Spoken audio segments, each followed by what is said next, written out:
আমাদের ওয়াকফের জমি আমাদের মমতা খালা বলছিল তোমাদের ওয়াকফের কোনো চিন্তা করতে হবে না, তোমাদেরকে এই জমি নিয়ে কবরস্থান নিয়ে মাদ্রাসা নিয়ে কোনো চিন্তা করতে হবে না। কিন্তু দেখেন কিছুই করতে পারলো না, মসজিদ কেড়ে নিল, আমাদের সবকিছু এক এক করে আমাদের বাপি মসজিদ কেড়ে নিল। বন্ধুরে আজকে মুর্শিদাবাদের একজন নেতা, যেই নেতা বাবরি মসজিদ বেলডাঙ্গার মধ্যে বানাচ্ছে, তার মুখে দাড়ি নাই, আমি তার বিরোধিতা করছি না, আমি তাকে বলতে চাই ও ভাইজান আমার, আপনি যে মসজিদ নির্মাণ করছেন, আমি সেই মুর্শিদাবাদে একটা মসজিদে গিয়েছিলাম, 3000 লোকের মসজিদ বাবসান ভাইজান, সেই লোকটাই সেই গ্রামটাতে আমাদের গ্রামের একজন ইমাম সাহেব, আমাদের এই দিকের আপনাদের করণদিঘির মধ্যে একজন আলেম সেখানে খুতবা দিতে যায়, তিনার সঙ্গে আমি গিয়েছিলাম।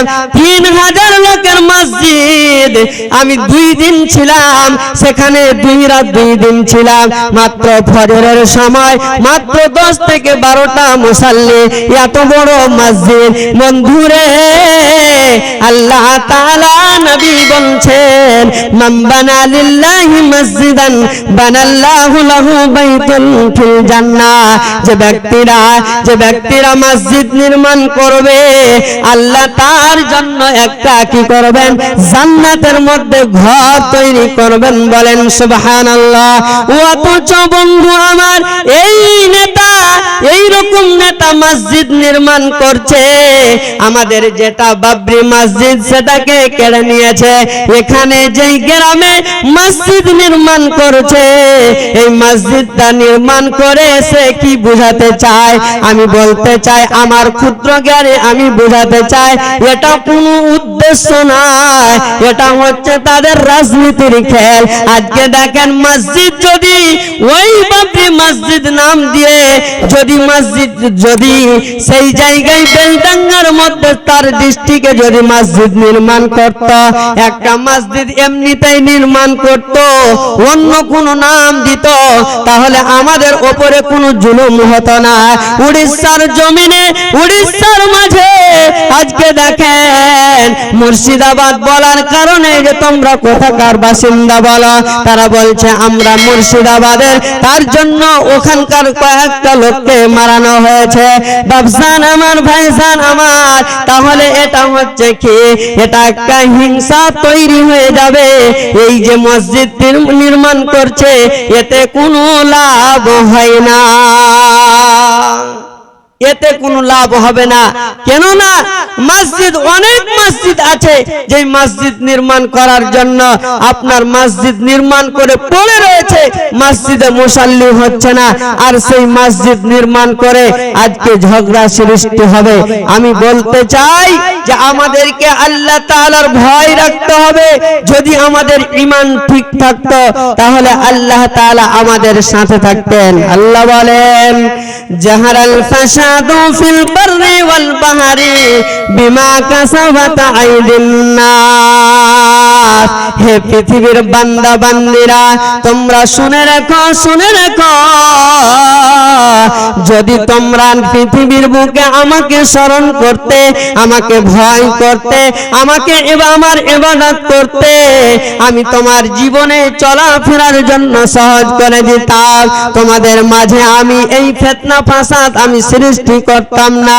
যখন আমরা পৃথিবীকে মহব্বত করে নিব, পৃথিবীর লোভ লালসায় পড়ে যাব, আল্লাহ বলছেন জাহারাল ফাসাদ ফিল বাররি ওয়াল বাহরি বিমা কাসাবাত আইদিন নাস। হে পৃথিবীর মানুষেরা তোমরা শোনো, এইগুলো হচ্ছে তোমাদের হাতের কামাই, যেমন তোমরা কর্ম করবে তেমন তোমাদের ফল।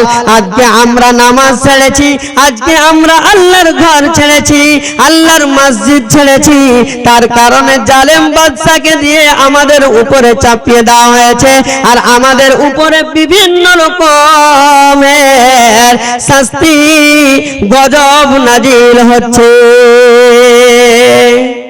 আমি বলছিলাম তাহলে আল্লাহ তাআলার ঘর নির্মাণ করতে হলে আপনাকে ঈমানদার হতে হবে, এক আল্লাহর উপরে ঈমান আনতে হবে, আখিরাতের উপরে ঈমান আনতে হবে, আর আপনাকে সালাত প্রতিষ্ঠিত করতে হবে। বলছিলাম যদি পৃথিবীর বুকে আমরা আল্লাহ তাআলাকে ভয় করে চলতাম, যদি আমাদের অন্তরে ভয় থাকতো, আল্লাহ তাআলা কি বলছেন শুনুন।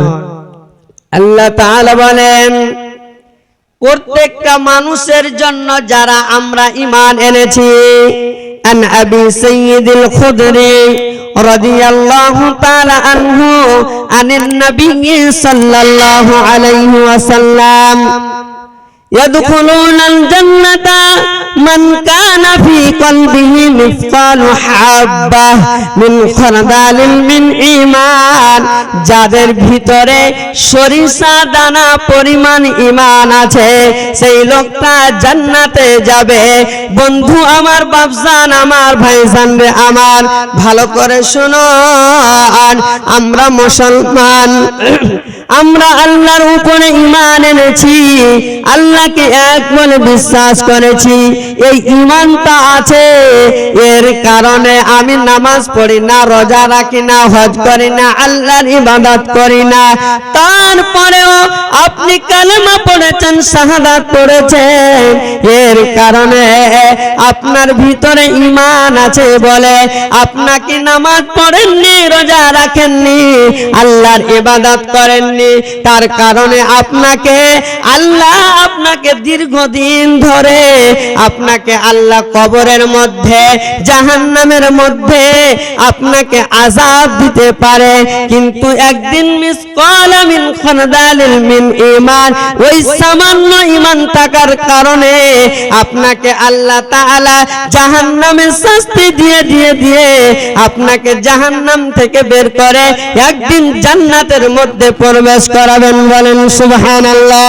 কিন্তু বন্ধু আমার, বাপজান রে আমার, যারা পৃথিবীর বুকে আল্লাহ তাআলাকে ভয় করে চলে, আল্লাহ তাআলা সূরা রহমানের মধ্যে বলছেন ওয়ালিমান খাফা মাকামা রাব্বিহি জান্নাতান, যে ব্যক্তিরা পৃথিবীর বুকে আল্লাহ তাআলাকে বলে ভয় করবে, সর্বসময় আল্লাহকে ভয় করে চলবে, আল্লাহ তাআলা বলছেন ওয়ালিমান খাফা মাকামা রাব্বিহি জান্নাতান, সেই লোকটার জন্য আল্লাহ তাআলা দুইখানা জান্নাত তৈরি করে রেখেছেন।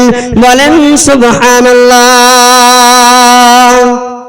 তো বলছিলাম বাপজান আমার, ভাইজান আমার, যদি আমরা নামাজ, রোজা ইত্যাদি ভালো করে যদি আমরা করি, তাহলে আল্লাহ তাআলাকে সর্বসময় যদি আমরা ভয় করে চলি, যেমন আমরা কোন নেতা মন্ত্রীকে বলে যার এসআইআর চালু করেছে, আপনার বিভিন্ন রকম যেগুলো আইন পাস করছে, আমরা ভয় হচ্ছি, সেই ভয়টা যদি আমরা আজকে আল্লাহ তাআলাকে করতাম, তাহলে অবশ্যই আমাদের পৃথিবীর বুকে চলাফেরা আল্লাহ তাআলা সহজ করে দিতেন, এবং তার পরিবর্তে আল্লাহ তাআলা আমাদেরকে দুইখানা জান্নাত দিতেন।